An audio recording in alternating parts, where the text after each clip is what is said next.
మోసం అక్రమంతో జీవిస్తూ భక్తి చేస్తున్నాం అనుకో, కాల్చేస్తాడు నిలువున. స్తోత్రం చెప్పు.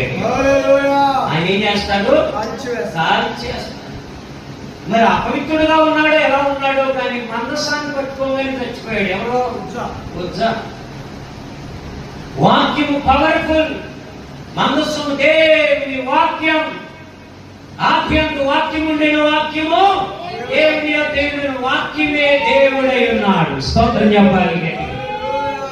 తెలియక పెంచాలి. అక్కడ పట్టం శుభ్రభావములు పెట్టుకొని తిరుగుతారు ఇంట్లో. అవన్నీ దేవుడు కాదు, విజయశంగా దేవుడు కాదు. వాక్యం పెట్టుకోవాలి. అందుకే మందిలో నిర్ణయించారు వాక్యం అలా కూర్చొని చదివినా స్తోత్రం చెప్పండి. వాక్యం ఒక్కైనా చదువుకోండి. పిల్లరా వచ్చినప్పుడల్లా ఒకటి చదువుకుని గంటర్థం చేసుకోవచ్చు. ఆ వాక్యమే నేను శుద్ధి చేస్తుంది. ఆ వాక్యమే నేను శుద్ధీకరణ చేసేస్తుంది. శుద్ధ సువర్ణంగా మలిచేస్తుంది. బంగారమే రేపు ఎత్తబడేది. స్తోత్రం చెప్పండి. బంగారం లాంటి సంఘమే ఎత్తబడేది.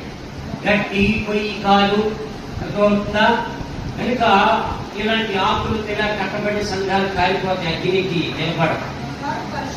బంగారము పరిశుద్ధతకు సూచన. ఇంకా వెండి